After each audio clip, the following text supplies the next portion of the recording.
અને આ બધા વચ્ચે એક મોટા સમાચાર અત્યારે સામે આવી રહ્યા છે। યુસીસી બિલને લઈને મોટા સમાચાર। યુસીસી કમિટીએ ફાઇનલ રિપોર્ટ આપી દીધો છે। મુખ્યમંત્રીને આ ફાઇનલ રિપોર્ટ જે સુપરત કરવામાં આવ્યો છે। મુખ્યમંત્રી નિવાસ સ્થાને રિપોર્ટ આપવામાં આવ્યો છે। આ મોટા સમાચાર। 4 ફેબ્રુઆરી 2025ના રોજ કમિટીની રચના થઈ હતી। યુસીસી કમિટીએ ફાઇનલ રિપોર્ટ હવે સોંપી દીધો છે। મુખ્યમંત્રીને આ રિપોર્ટ જે સુપરત કરવામાં આવ્યો છે। સંવાદદાતા નિર્મલ દવે અમારી સાથે જોડાઈ ચૂક્યા છે। નિર્મલ, શું છે સંપૂર્ણ બાબત યુસીસી બિલને લઈ? પૂર્વ જસ્ટિસ રંજના દેસાઈની અધ્યક્ષતામાં યુસીસી કમિટી બનાવવામાં આવી હતી।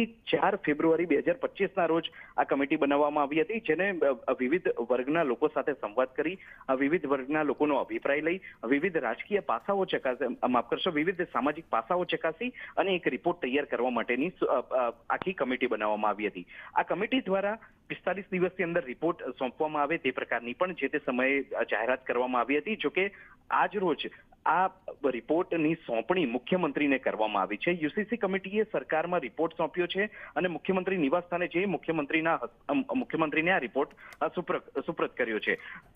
વિધાનસભા સત્ર અત્યારે ચાલી રહ્યું છે અને હવે એ વાત નક્કી થઈ ગઈ છે કે કોઈ પણ સમયે આ વિધાનસભા સત્રની અંદર કોઈ પણ સમયે યુસીસી રાજ્ય સરકાર લાવી શકે છે।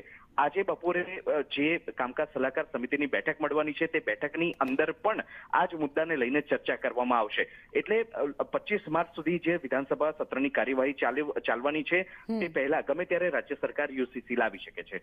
આભાર નિર્મલ।